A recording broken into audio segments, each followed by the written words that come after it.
Hey everyone, so in this video we're going to talk a little bit about reducibility and decidability, and I want to just tell you a little bit about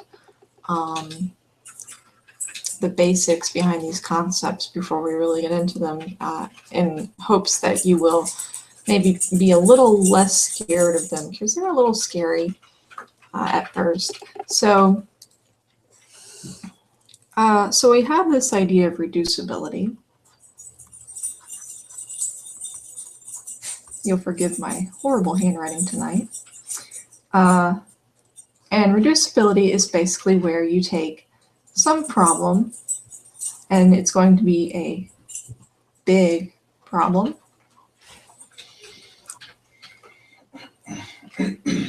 and you reduce it to a little problem. And just so we have our language correct, so we are using the same terms, you always want to reduce from big to little. So you're going to see on your homework and then probably on your exam, reduce this problem from the acceptance problem, for example.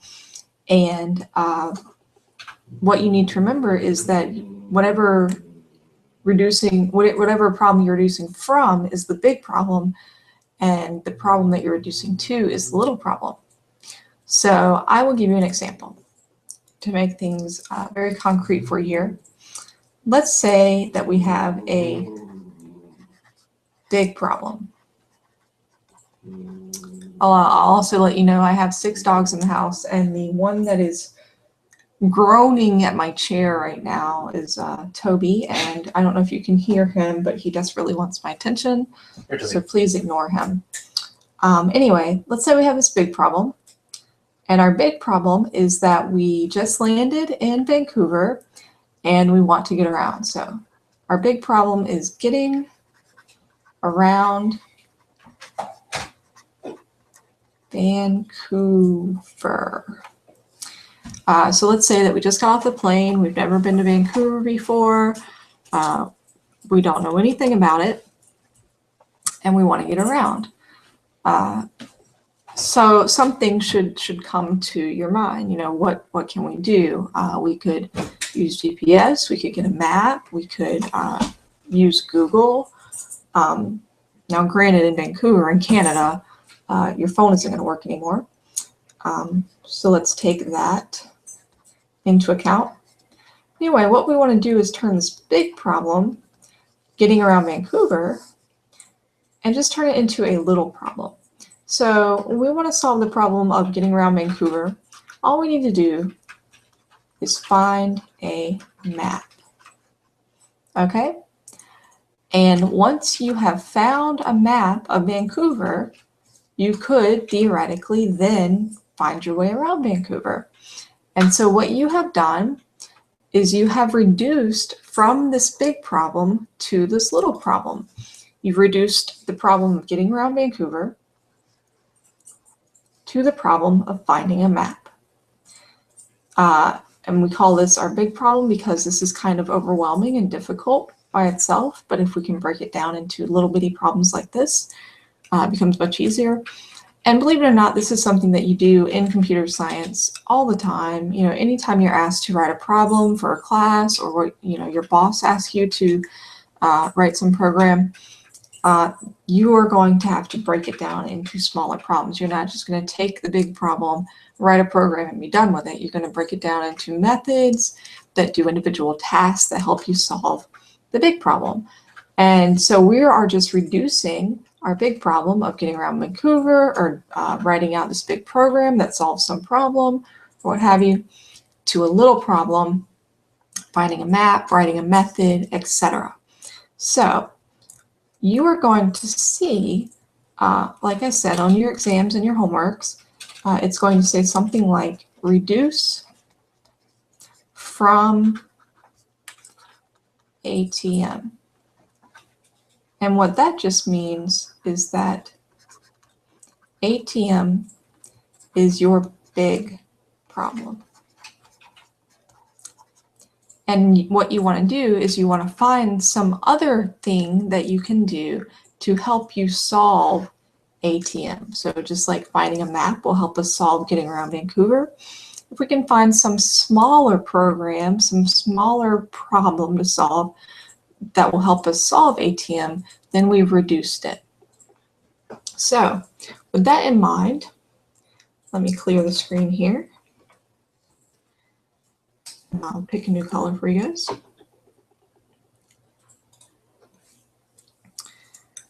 With that in mind, let's talk about decidability.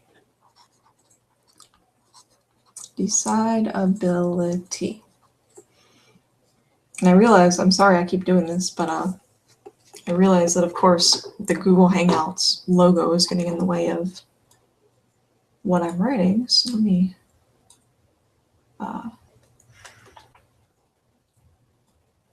see if I can move this here.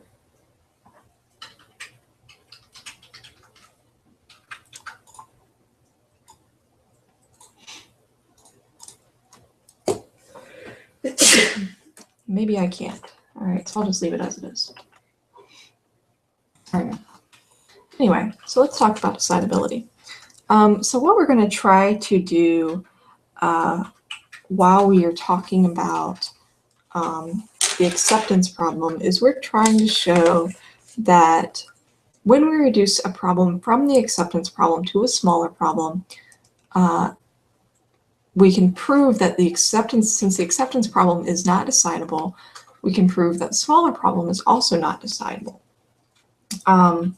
So we have this idea of the acceptance problem. So our acceptance problem is this. This is very important, and I would commit it to memory. It's not very difficult. Our acceptance problem is our ATM that we've been talking about.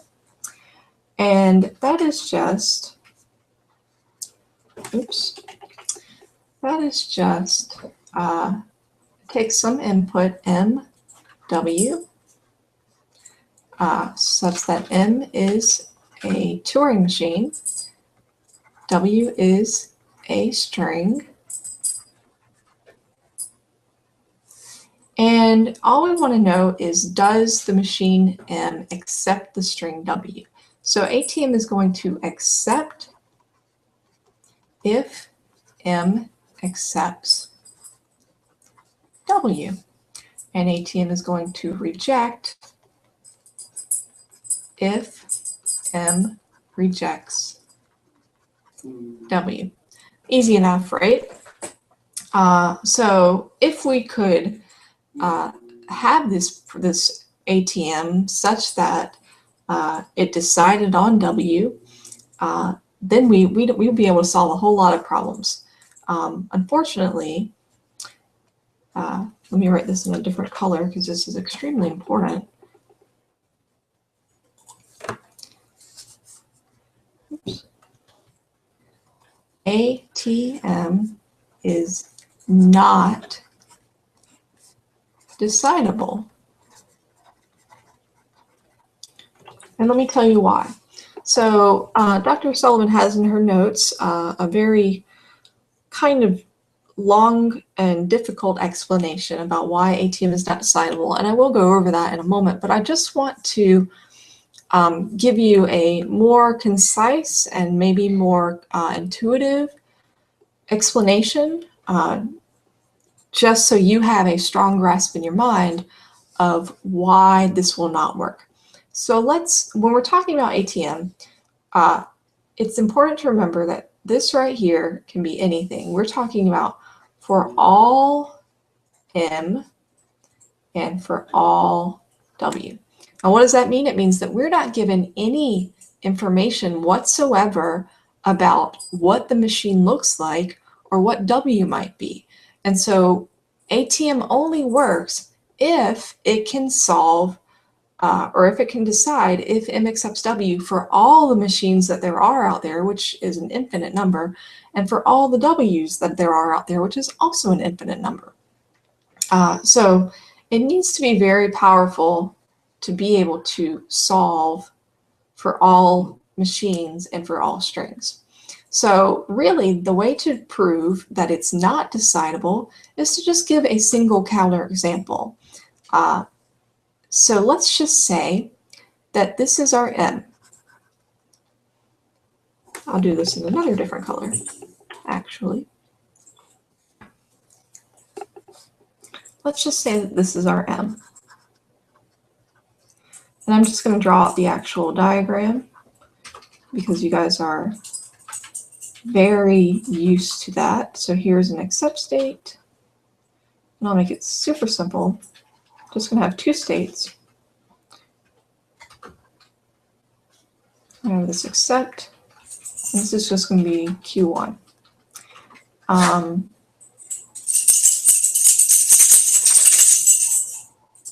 here's what we're going to have. And I'm actually going to use the string in CSU to show you, because your homework actually talks about the string in CSU. And so maybe this will give you a little bit of a clue, although we'll get into more detail about your homework here in a minute. So we have in C, S, and U. And what I've done here is I've just, this is coding for a Turing machine. So if you see N, write N and move right. That's what this means. If you see C, write C and move right. That's what that means. If you see S, write S and move left. That's what that means. And if you see U, write U and move right. So it seems pretty simple. And some of you may say, if our string, not S, if our string W equals NCSU, you may want to jump to the conclusion that that is good, that everything is happy in the world. And that is not true. We are not happy. And here's why. So let's start with the N. We see an N. We're in our first state. We see an N, we write N, and we move right. So we've moved over to the C. All right, this tells us when we see a C, write C and move right. Okay, easy enough. So we've seen the C, we write C, and we move right. This tells us when we see an S, write an S and move left. Okay, no problem. So we see an S, we write the S, and we move left. Now we're back at our C. Okay, and so this tells us we're still in Q1. This tells us if we see a C, write C and move right. Okay, now we're back at S. And then we're still in Q1. If we see an S, write S and move left. Okay, now we're back at C. If we see a C, write C and move right. I hope you can see by now where this is going. So it's just going to go back and forth between the C and S here. It's never going to get to this U. It's never going to get back to this accept state. And it's never going to end. So you would think, oh, well, this is an accept state, so therefore it's going to reject. However, it's not going to end because it's never going to get to the end of the string. So this is going to run forever. And in the computer science world, that's what's called an infinite loop. And if we have an infinite loop, we're not accepting and we're not rejecting, we're just looping. We can't accept because we never get here, but we can't reject because we never get to the end of the string. We keep going and going and going. And so here is one single counterexample that proves that there is no way that the acceptance problem can be a decider. It needs to be able to decide for all M and for all W, and here's a specific M and a specific W that it cannot decide on. It will always run forever on this machine with this string. So I hope that seems very intuitive to you, very concise, because now I'd like to talk to you about what Dr. Sullivan did to prove that this was not, this acceptance problem is not decidable.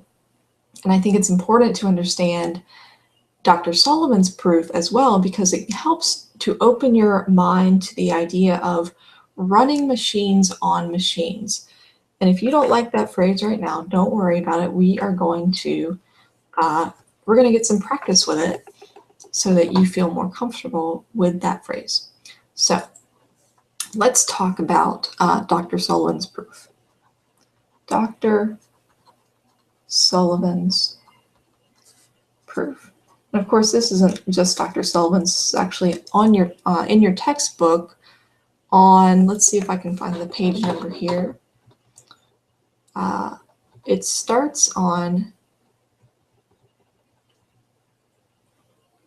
page 207.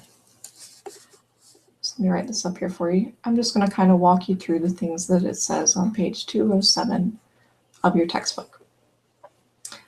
So it says we have this idea of ATM. And again, it just takes MW. M is a Turing machine. W is a string. And it accepts when M accepts W, and it rejects when M rejects W. Now, what would be really helpful in getting ATM to work is if we could determine if M halts on W.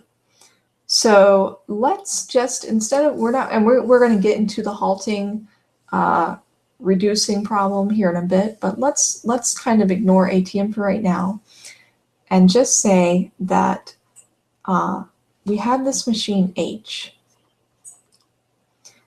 and it takes in input MW as well, and it just says accept if M accepts W, and reject if M rejects, or loops on W. Now you may be saying to yourself, that's all fine and well, but how can we tell if M loops on W? And I'm sad to say this, and it's kind of unfortunate, but basically what we're going to have to do while we are doing these reducibility and decidability problems is we're just going to have to sort of let go of what makes perfect sense in our heads. We're going to have to sort of accept things that our brains are telling us, this is not possible, this doesn't make any sense, it's very counterintuitive. And you'll see why. We're basically going to use these things that are not possible to prove these other things are also not possible. So if that doesn't make sense to you, don't worry. I will show you what I mean. Okay, so we have H. And in order to show machines, I like to draw little boxes. And I believe Dr. Sullivan has done this for you as well, but if not, you know, if this helps you, then by all means use it. We have this thing H, and it takes in a machine and a string, and it accepts if M accepts W, or if M rejects or loops on W, then it's going to reject. Okay? And what we want to do is we want to create a new machine that takes H as input. So what does that mean? And this is where we get into the idea of running machines on machines. So our new machine is going to be called D. And D is just going to take in a machine, so we can call it M, and it's going to take in some string, and we'll call that, we'll say it like this. Now, before I get into what D really does here, I want to talk to you a little bit about what this can be. So it may not seem very obvious to you at this point, but I will try to convince you here that every single thing that can be done on a computer can be represented as a string. And basically the best way to think about that is to just think about how computers work at a very, very low level. They work as just reading ones and zeros. You know, that's how your instructions and machine level instructions work. They basically are just converted to ones and zeros. And everything that your computer does, from, you know, the video that I'm making right now for you, to this document that I'm drawing on, to, you know, anything you want, your browser, your games, your websites, they all work by eventually being converted to ones and zeros. And so literally anything that a computer can do, or anything that can be done on a computer, can be represented as a string of ones and zeros in some way. It may be a very, very long string, but it can be represented as a string. So right here, we have this string that we called M. I'll just put on the side here. M is the string description of the machine M. So D is just going to take some machine and some string that describes that machine. And what it's going to do is it's going to run, so it's going to simulate the string on the machine. And it's going to say, okay, if M accepts M, and that's a string, then D is going to reject it. And if M rejects M, then D is going to accept it. Now you may be asking yourself, well, what does this even mean if M accepts the string M? Remember, a machine is just a representation of a language. So basically your machine is going to parse out some string, and it's going to say either, yes, that's in my language, or no, that's not in my language. And so any string that you can create, which there are infinite number, and this is one of them, you can pass into any machine, and it will tell you, yes, that's in my language, or no, it's not in my language. And so basically what D does is it takes a description of a machine, it passes it to that same machine, and whatever that machine says, either yes, it's in my language, or no, it's not in my language, D is going to say the opposite. It's going to say, if the string is in the machine's language, then I'm going to reject. But if it is not in the machine's language, I'm going to accept. So D is just kind of a very contrary sort of machine. And the way that D is going to work here is it's going to use H as a subroutine.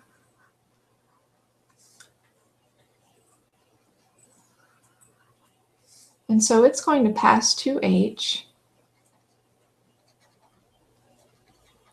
instead of W here, it's going to give it the description of the machine itself, which again is a string, and so that's fine. And then H will decide, does the machine accept that string, or does it reject? And M, let me label this here, M, oh, not M, sorry, B is what this is called.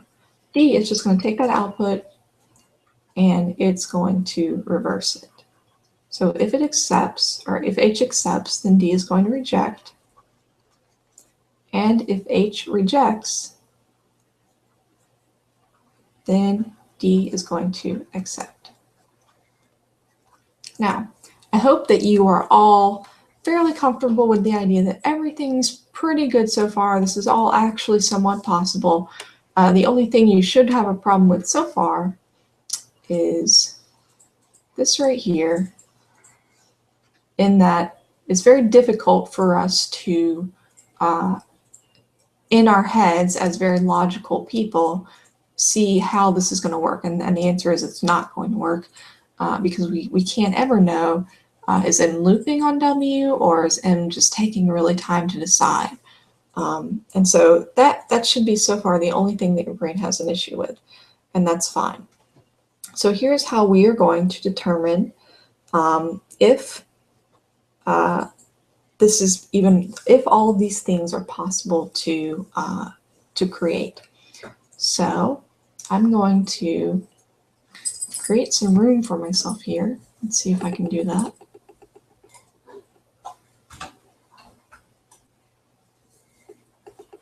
Let's delete that.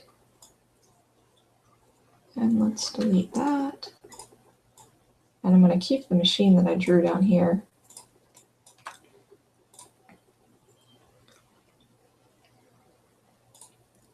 And let's see if I can, yeah, I can still write. Okay, pick a new color.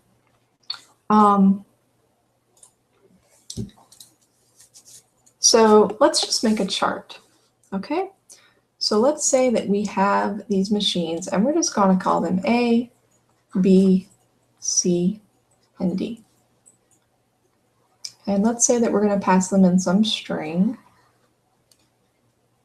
And the strings are going to be the descriptions of the machines themselves. So A, B, C, and D. And basically, so if we just run these machines on these strings, they can do one of three things. They can either accept, I'm just going to put these in randomly somewhere.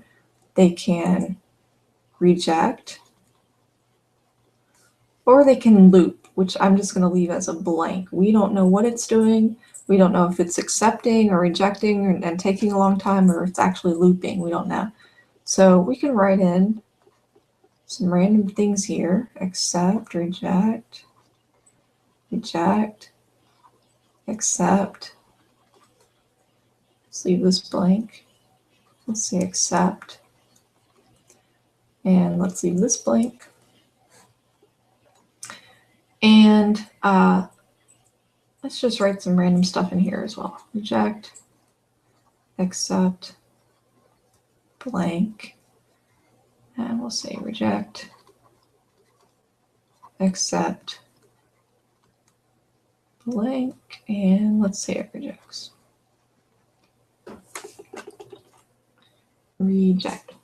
All right, so this is just what the machines themselves say if you give them these descriptions. So A can take in any of these strings because you can give any string to any machine. And this is what it'll do. Same with B, C, and D. So this is just what the machines themselves say. So if we do that, if we feed all that into H, here's what H is going to say. H says, and it's basically just going to take all these, it's going to say the same thing, but it's going to take all these blanks where the machines might be looping, and it's going to put reject instead. So we still have A, B, C, D, and we still have A, B, C, D. Sorry, I cannot draw a straight line. At least they're somewhat parallel, I guess. And so again, whatever this says, H is going to say the same thing, except if it's looping, it's going to say reject. So here we have accept, reject, accept, reject, reject, reject, reject, accept, reject, accept, reject. And again, I just filled these in randomly. There's no rhyme or reason to this, so please don't try to find one because there's not. This would work the same way if you filled in the exact opposite everywhere, or did whatever you wanted to do. It'd all be the same. So there's H.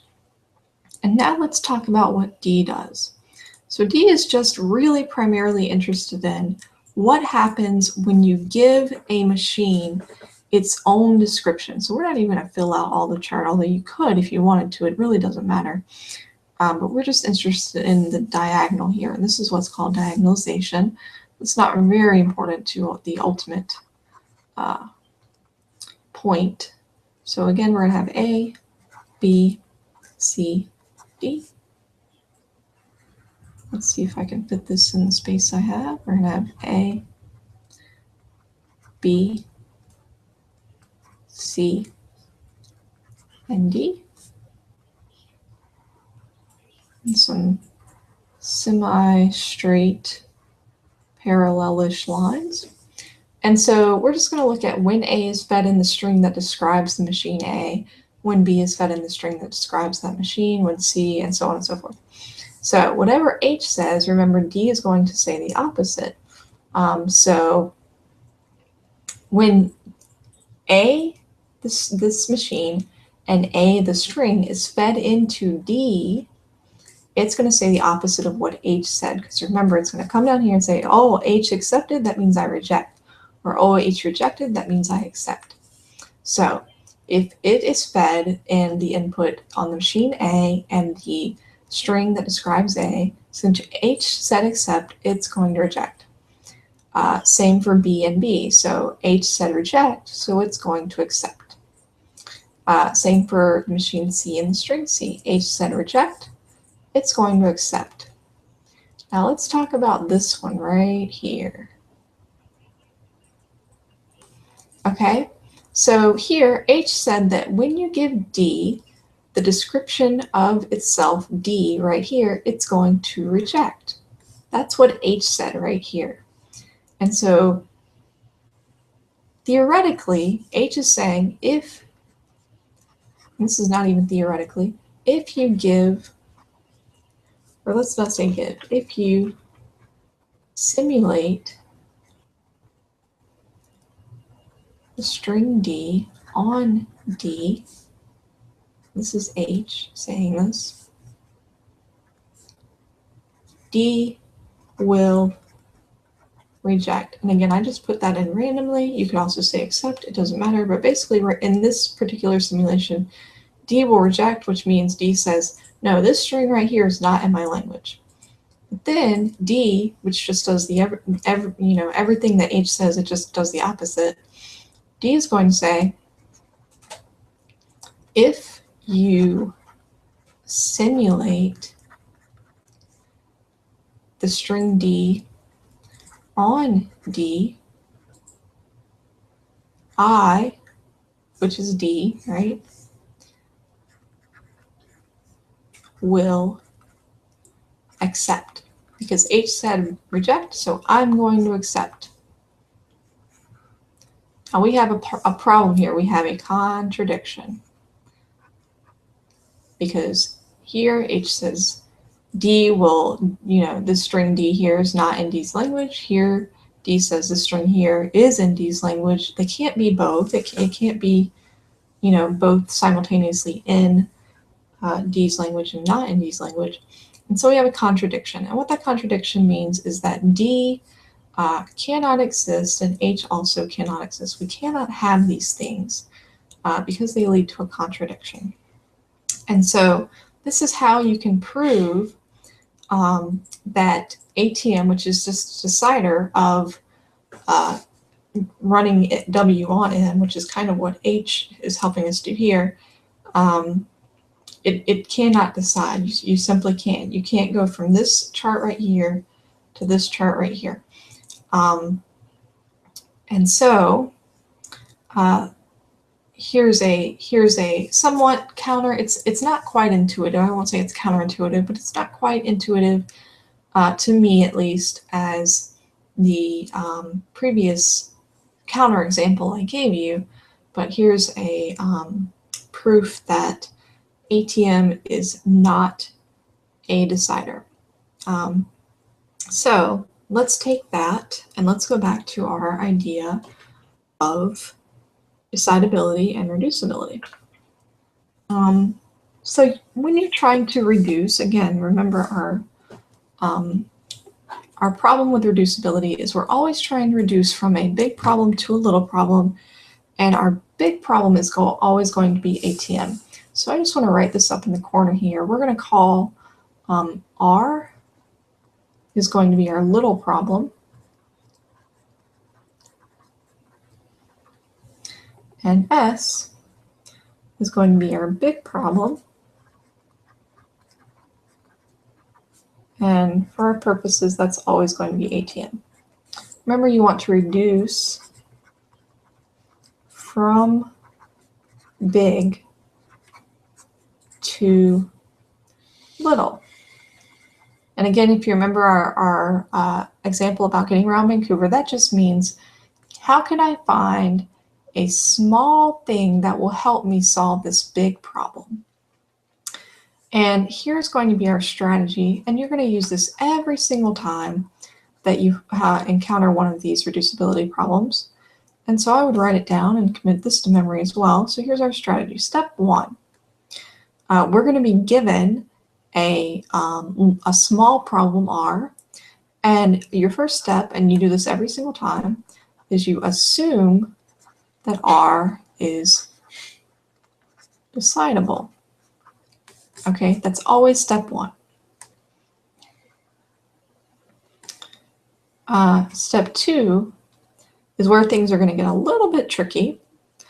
And basically what you're going to do is you're going to use some creativity, some imagination to make R turn into S. You're going to use R to construct S.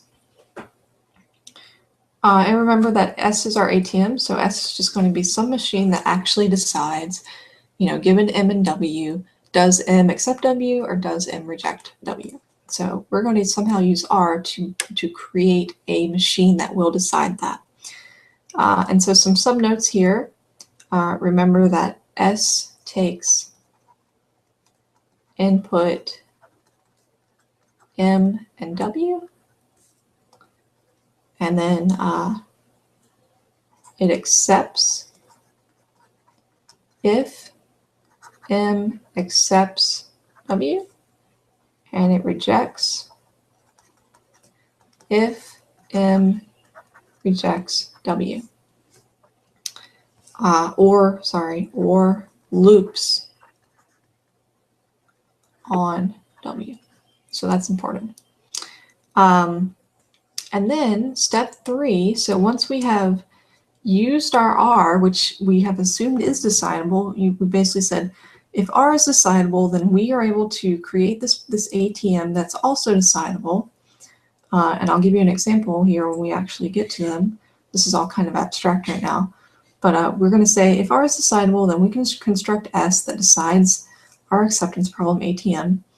And since we can do that, but we know that ATM is not decidable,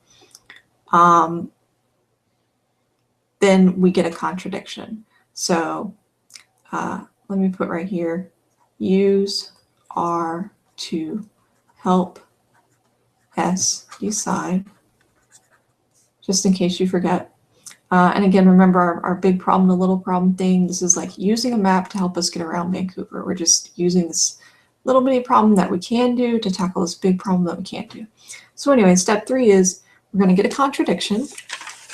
And via this contradiction, we are going to say, since ATM, which is S, is known to be undecidable, R is also necessarily undecidable. Now, if you feel unsure about that idea, just think of it this way.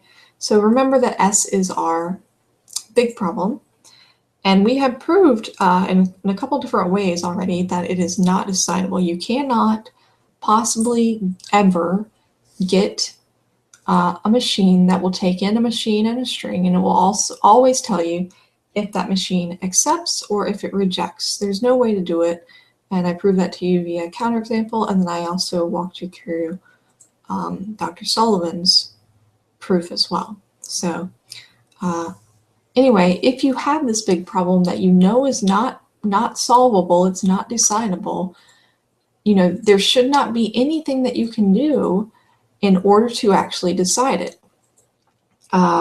So if, for example, you knew, let's go back to our big problem or little problem that we're talking about.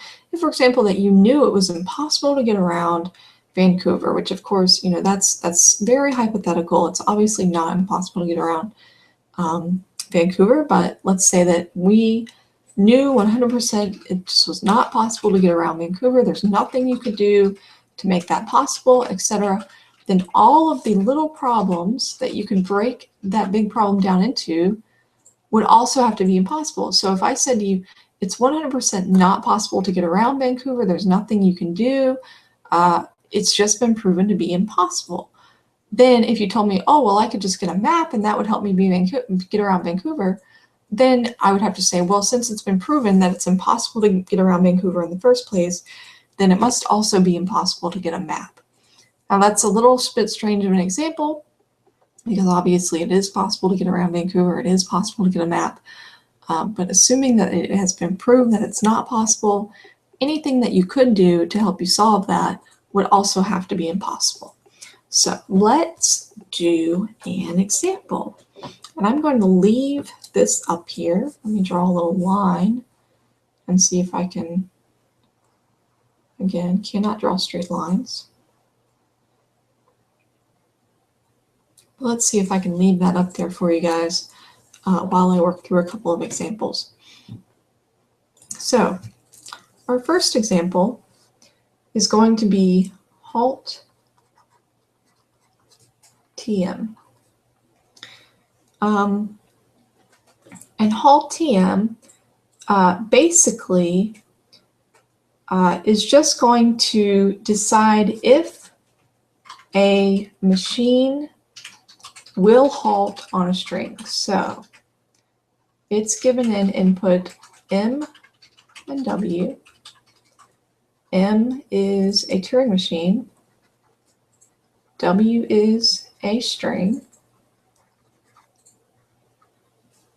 And basically this is going to accept if M halts on W, and that means if M accepts or rejects W. And if M does not halt, which means it's going to loop on W, we're going to reject. Oops.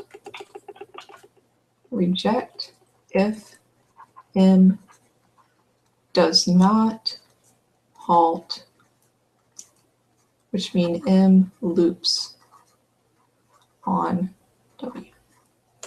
Okay, so that's going to be our Halt TM. Now, Dr. Sullivans already told you in class that there is no possible way to create a program that will take in a program as its parameters and decide if that program is ever going to halt. It's just an impossible problem in computer science, and you just cannot do it. And I will try to convincingly show you here how it cannot be done. So this is our R, is our Halt TM, and remember R means little problem.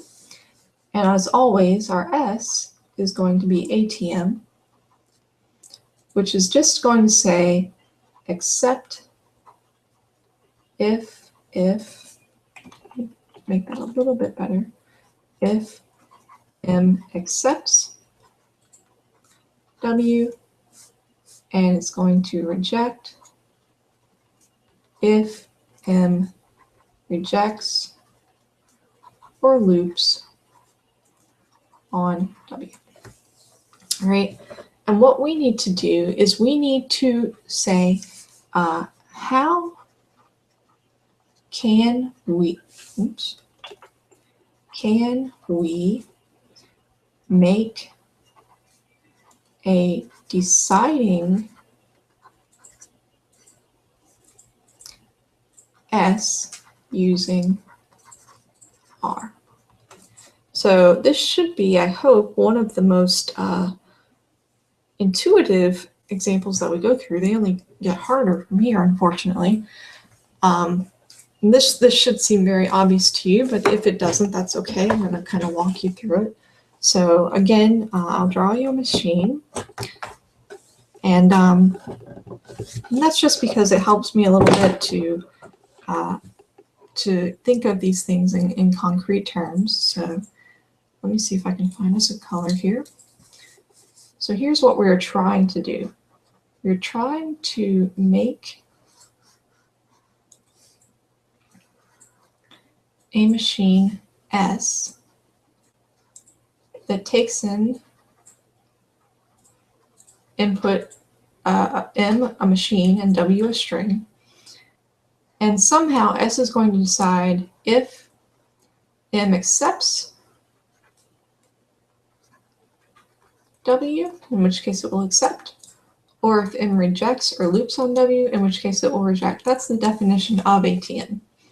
So here's our S, which is our ATM, and we're just trying to decide how can we create this machine using R, which is our Halt. R is our Halt TM, using R to help us decide if M is going to accept or it's going to reject or loop.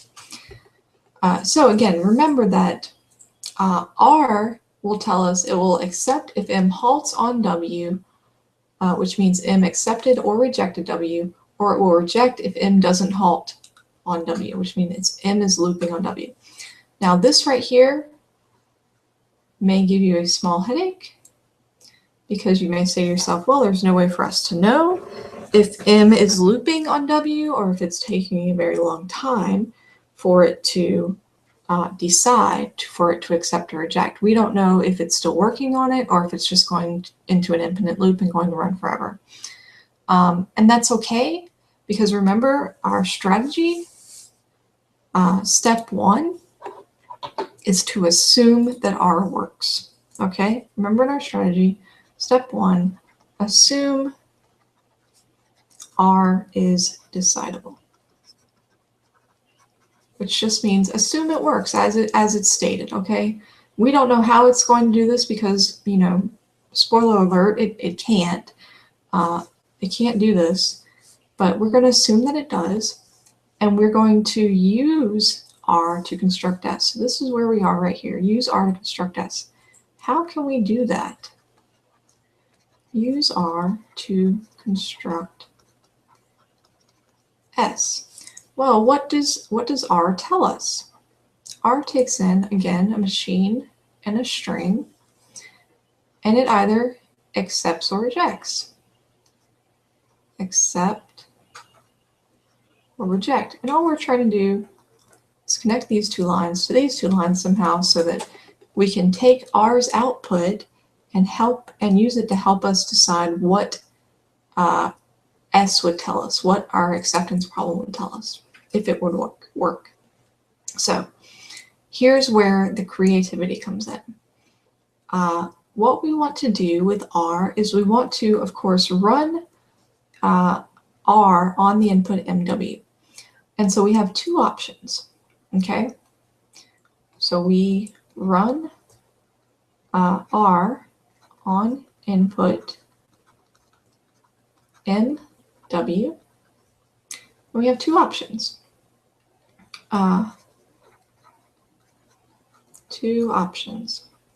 Either R is going to accept, which means M halted, or R is going to reject, which means M looped on W. Okay? Now, if M loops, that's a pretty easy thing to figure out what S should say, okay? If M loops, S needs to tell us that M is looping on W, which is right here, okay? M is looping on W, so S should say reject.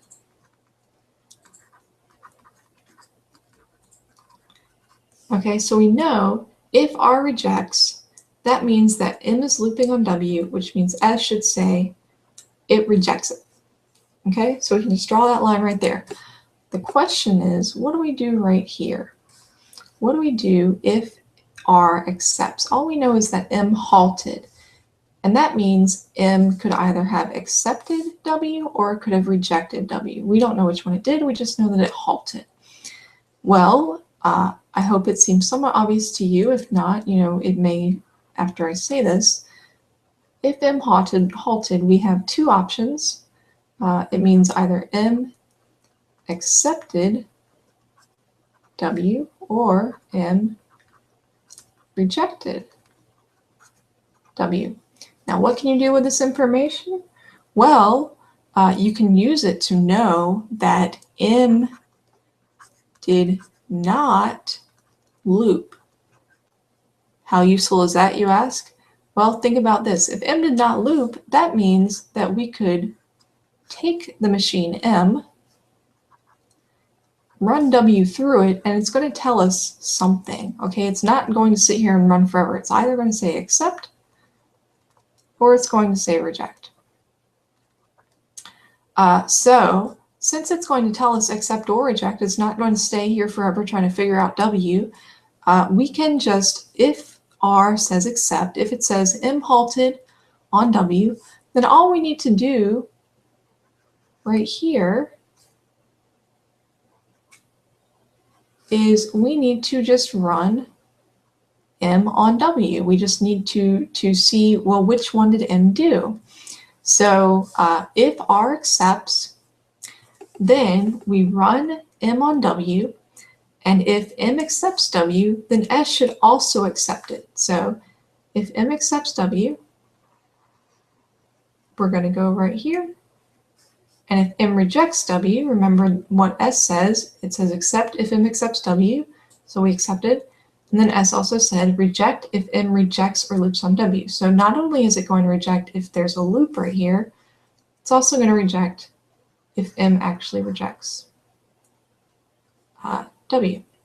So since we can use R, which is just the halting machine, and we can use M itself, obviously we're always allowed to use M, since we can do those things and ultimately decide ATM, we have finally come to our step 3, which is a contradiction. Because we know, like it says over here, since ATM is known to be undecidable, anything that you could possibly do that would help you make ATM decidable cannot be possible, okay? So, like I said, if it were known to be completely impossible to get around Vancouver, then getting a map would have to be impossible because it was just known that getting around Vancouver is impossible. So if we have that analogy, if this is getting around Vancouver and our halt is getting a map, and since we know it's impossible to get around Vancouver, we know that this must also be impossible because it helps us to actually solve this problem. So since this problem is undecidable or unsolvable, anything that helps us decide it or solve it must also be not possible. So R is undecidable since if it weren't undecidable, it would help us decide S, which we know is not decidable. So there's one example. Let me see if I can delete all this. And while I'm deleting this, my advice to you is going to be, if this stuff is not making sense immediately, just re-watch this video. And I apologize for that. But unfortunately, that's just kind of what it's going to be. You know, this is very difficult stuff, and it takes a few times. I had several people come to both of my office hours that I held last week, even though I told them that we were going to be discussing the exact same thing, just because they told me that they still were having a hard time truly grasping it. And if you're still having a hard time, that's really okay. We're going to do some more examples. And again, if you feel like you do not get it, then just rewatch the video. So anyway, let's do another example. And this time our example is going to be, remember this is R. Oh, I've lost my ability to draw here. Hang on, let me try that again. So this is R. And R is going to be what's called ETM. And that is just going to be, it's going to take in a machine M. M is a Turing machine. And ETM is just going to decide if the language that is represented by M is the empty set. Okay? So again, what we want to do is just use this strategy. Step 1, assume that R is decidable. So let's just assume that we can somehow decide if a language is just the empty set. All right, we don't need to get into the details of it. We're just going to say ATM accepts if the language represented by M is the empty set, and it rejects if the language represented by M is not the empty set.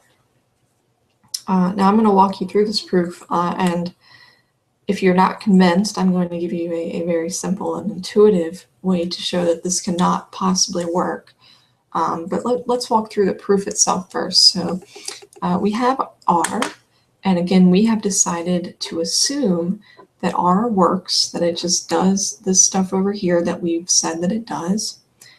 And we want to use it, that was step 1. We want to use it to construct S. Remember, S is always RATM, so that just says if you run M on W, except if M accepts W, and reject if M rejects or loops on W. So we want to use R to help us construct S. Again, we're in number 2 of our strategy, use R to help us construct S. And if the machines here that I'm drawing help you, this is what it looks like. You have your S, and that passes input to R. And R is going to accept or reject under certain conditions. Here it's going to accept if the language is empty, and it's going to reject if the language is not empty. And somehow we need to use that output to help us decide S. The hardest thing about these problems is just figuring out how do I get from here and this output to what S needs to output. So let's talk about that. Let's see if we can figure out how we could possibly get R to tell us what it is that we need. So a lot of what you're going to do with these problems is going to involve a modification to M. So you're always given M, right? That's one of your inputs, M, and it can accept or reject, or it can loop forever. We don't really know what it's going to do given W, but we at least know what M is. We have, you know, the machine that we can play around with. And a lot of these problems are going to ask you to create a modification of M, which I'm just going to call M mod. And M mod is going to take in an input X. Now let's talk about this input X before we really get into what M mod is going to do with X. X is going to be any possible string that you can enumerate that could possibly be in or not be in M or M mod's language. And so M mod is going to eventually work. It's going to go through for all X. Now you may say, and of course, you know, this one, it actually won't take very much time, but in the next one, you know, you could very easily argue that M mod is going to take an infinite amount of time to run. And again, this is where you kind of have to let your brain just sort of relax. So yes, it's going to take forever to enumerate all of the possible strings that possibly, you know, could ever exist, because there's a lot of them. But let's just let our brain relax a little bit. We've already started assuming things that can't possibly be true, and I'll show you how in a minute. But let's just start assuming some more things that can't possibly be true. And one of those things that we're going to assume is that we can enumerate all of these strings that ever could possibly exist, and we could play around with them. Because we have infinite amount of time, we're never going to die. So M mod is going to take in some input X, and we're talking about every single string that could possibly happen, and it's going to do some checks, okay? it's going to say if x equals w, or I'm sorry, if it does not equal w. Remember, w was given to m, and it was given to ATM right here. So we have w, we know what w is, we can play around with it. So if x does not equal w, m mod automatically rejects. Okay? And then it says, okay, well, if x does equal w, so if it comes across the string that it was given right here, run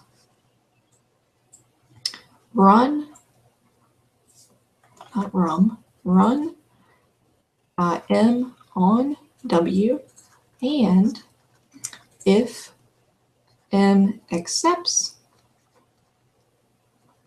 then it's going to accept.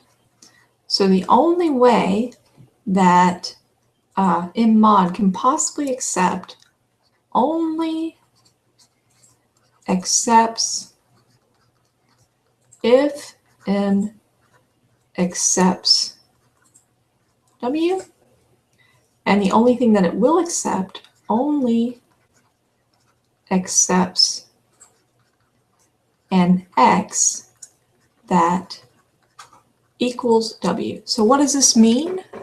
This means that if m mod ever accepts anything, it's only going to accept this w right here that it was given as input right here. And it's only going to accept that w if m also accepts w. So m mod basically could either be the empty set if m doesn't accept w, or it could be w if m accepts w, then m mod will also accept w. That's the only possible thing that it could be. So let me delete some of this here and write that out for you. Delete that. Delete that.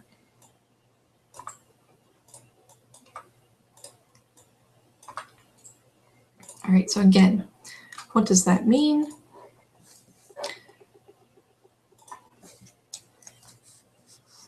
It means m mod can only be either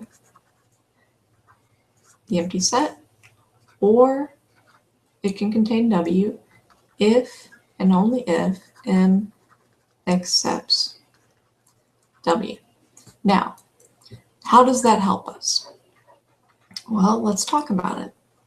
So we have this m mod, and we've found out that it can only be one of two things. It can only be the empty set, or it can only be w. It can only contain w if and only if m accepts w. So I'm going to delete this description of m mod here because we don't really need it anymore. And what we can do is when we are drawing when we're constructing our machines that take in this input m and w and run it through S, which gives it to R, etc. We can also use this m mod to help us out. So let's say we have the input m and w, and I'm going to try to make this a pretty big box here because it's got to do a lot of things before it can figure it out. S, before it gives it to R, it's going to take that input and it's going to use it to construct m mod. And m mod is either going to accept or it's going to, let's write it down here, reject. Again, if it accepts, that means m mod contains w. If it rejects, that means m mod is the empty set.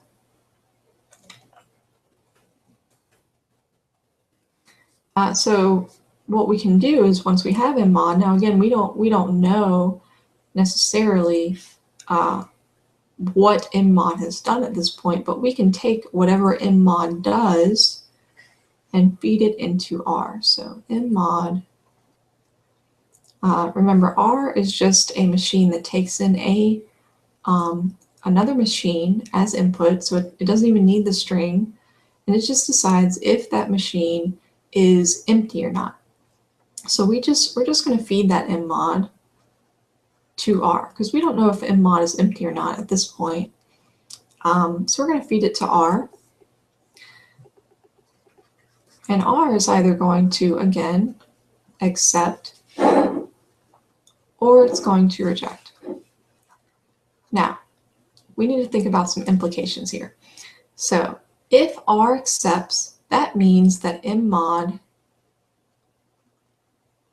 sorry this is so small, is the empty set.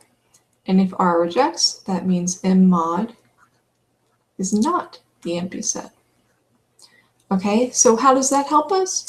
Well, we know that mmod can only either be the empty set, right here. Remember we said it can only be either the empty set, or it can contain W, which means it's not the empty set, if and only if M accepts W. So the only way it would get, R would get to accept right here is if M accepted W. If M accepted W, then our S, or our ATM, again, if M accepts W, ATM should accept. So it can use that output from R. I'm sorry, I'm talking about the wrong thing. So if R rejects mmod, that means that it's not the empty set, which means it contains W, in which case S should accept, because if mmod is not the empty set, that means that M accepted W. And again, how do we know that? Because mmod can only be either the empty set, or it can contain W if and only if M accepts W. So if it's not empty, that means M accepted W. So there's that decision. If R accepts it, that means the mmod is the empty set, which means M did not accept W, in which case S knows to reject, because M did not accept W. So we've got some implications here, and if those are difficult for you, again, please feel free to rewind a bit or rewatch the video if you need to. But ultimately, because we have these implications about what happens if R accepts mmod or if R rejects mmod, we can take those implications and use them to decide the acceptance problem, to decide if M ultimately accepted W or if M rejected W. And since this R right here makes this S decidable, we have a contradiction. So again, since we know, and we're right here, since we know that ATM is undecidable, anything that helps us create ATM, create an ATM that is decidable must also be undecidable. So we have this contradiction. You know, here we have an ATM that is decidable, but we know ATM is not decidable, and therefore, so S is not decidable. Therefore, R is not decidable. I hope that makes sense to you. Again, this is very difficult stuff, and it's only going to get harder. So if you are losing me at any point, please feel free to rewind and keep watching it until it starts making more sense. So with that being said, I am going to try to help you tackle number 2 on your homework 10. So let me delete this.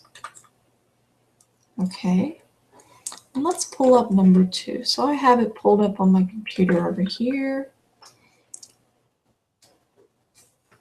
And here's what number 2 says. It says it wants you to, oh, let me get my pencil back out. Try that again. It wants you to prove that LNCSU is undecidable by using a reduction from ATM. Now, by this point, I hope that you feel like none of the language itself is very scary. We've talked about what undecidable means. We talked about what using a reduction means. And we've talked about this part, the from ATM part. So again, just remember, you are trying to turn a very big problem right here into a little problem. So our ATM is always going to be our big problem, and we're going to reduce from our big problem to a little problem that's just going to help us solve ATM. So our definition of LNCSU, this is what Dr. Sullivan gave us on the homework, is it takes in a machine M, and it says it just wants to know if the language represented by the machine contains the string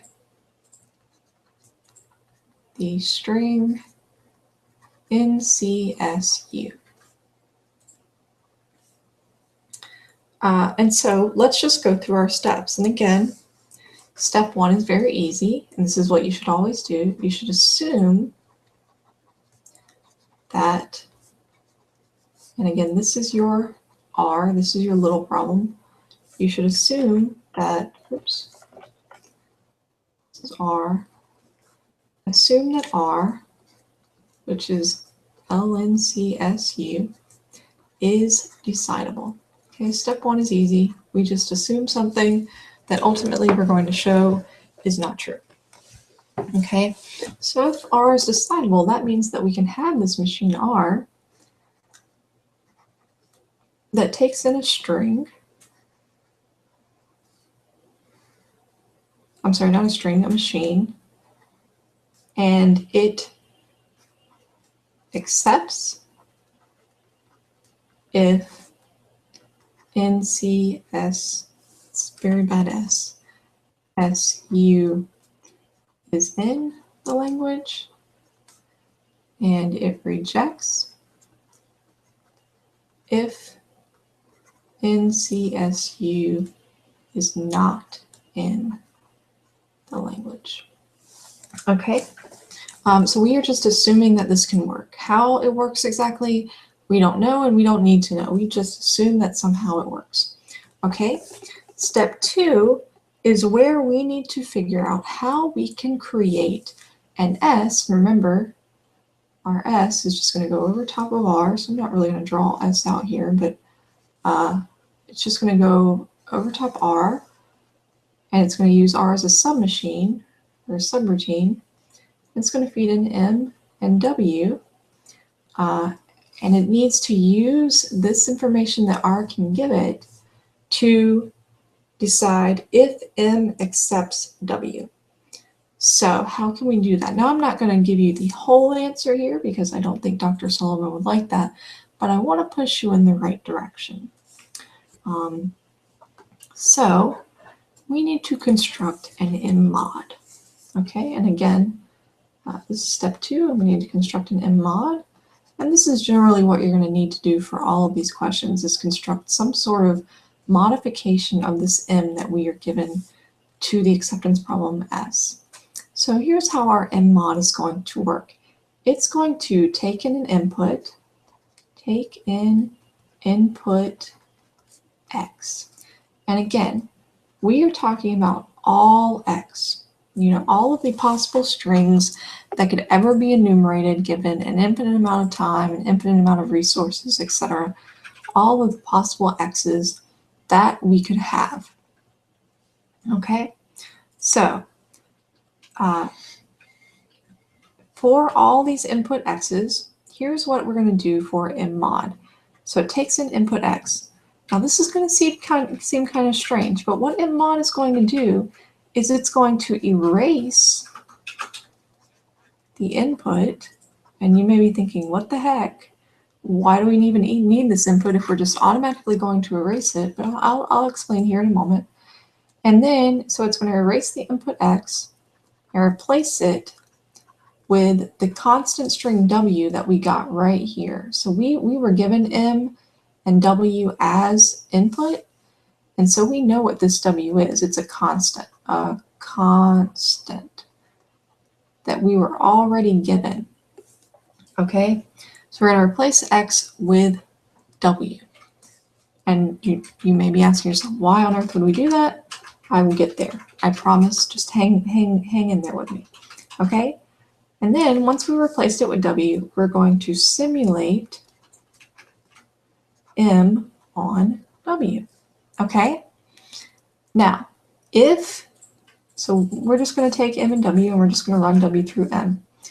If M accepts W, then M mod, and this is why we need this input X, accepts X.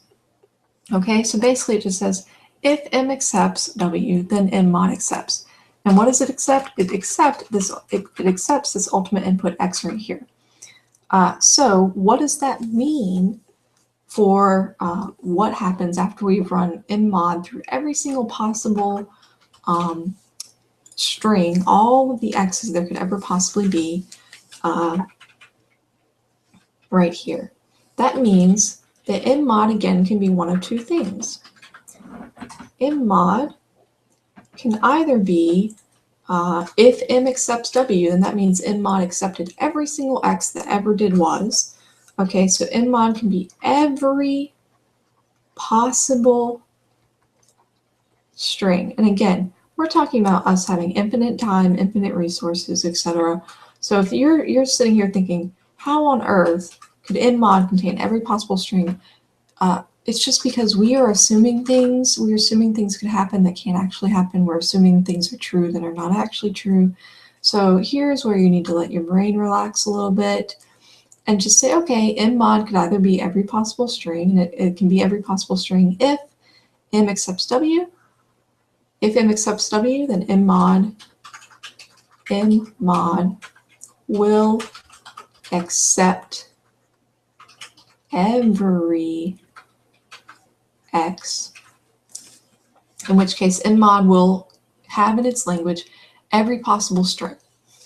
And that means that it will have in its language the string in CSC, which is great because we need that here in a moment. Or our other option is if M does not accept W, then M mod is not going to accept anything at all, in which case it will be the empty set. And the empty set, unfortunately, does not include the string in CSU. I hope you can agree with me on that. So, with that being said about M mod, we can erase our information here about M mod. Again, if you feel lost, just rewind or go back and rewatch the video. We're going to erase all this. So we're just going to assume that we have this M mod that we created from M and from W. And M mod is going to act this way. M mod is either going to contain every possible string or it's going to be the empty set.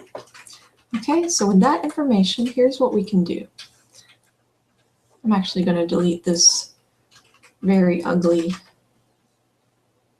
S up here. Delete. And give us more room to create a nice pretty S. Try to anyway.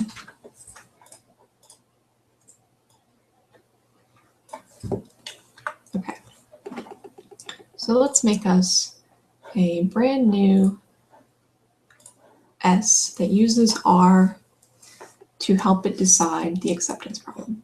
So S takes input M and W. I'm going to make this a big S here. Okay. This is S. And what S is going to do before it does anything else is it's going to construct this M mod. And M mod is just going to take in this M and this W, and it's going to do these two things right here. It's either going to create a machine with a language that includes every possible string, or it's going to create a machine that has no strings in the language. So we don't know which one it's going to do. We're just going to take this output from mmod, and we're going to feed it to R. Remember, R right here just takes a machine. Here it says it takes an M, but it's actually going to take an mmod for us. Mmod. It's going to do one of two things. It's going to accept if this language, which is actually going to be mmod, it's going to accept if mmod contains the string NCSU, and it's going to reject if mmod does not contain the string NCSU. So if it accepts, that means mmod contains NCSU, and if it rejects, that means mmod does not contain NCSU.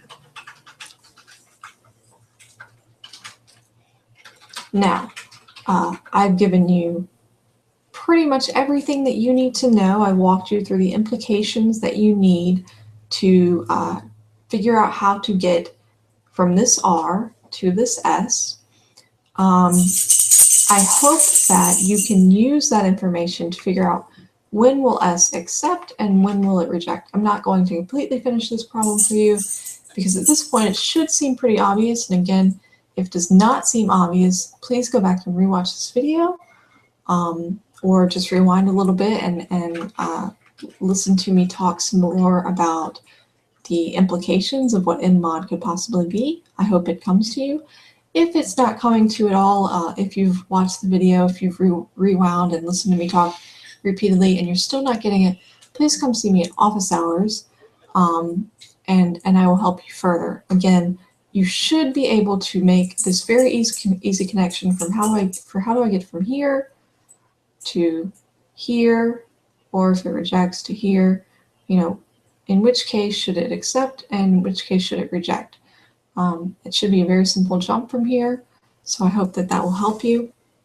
One last thing that I wanted to do, I promised to do this for you guys, and then I completely forgot to do it, is, so this is the end of the number 2. I'm just going to go back to ETM real quick because I promised that I would give you a very intuitive way to see that ETM is not decidable, as opposed to all this proof stuff, and I didn't actually do that, so let me do that. So, oops, let me get my pencil back. I always forget my pencil. So remember that ETM, it just takes in a machine M, and it decides, so M is a Turing machine, and it just says, I accept if M is the empty set, or if the language represented by M is the empty set, and I reject if it is not the empty set. Now here is a very intuitive way to see how ETM cannot possibly ever be a decider. So the way that it decides is it must run through all of the strings that could possibly be in the language of M. So again, E, that's a terrible E. ETM decides by running all possible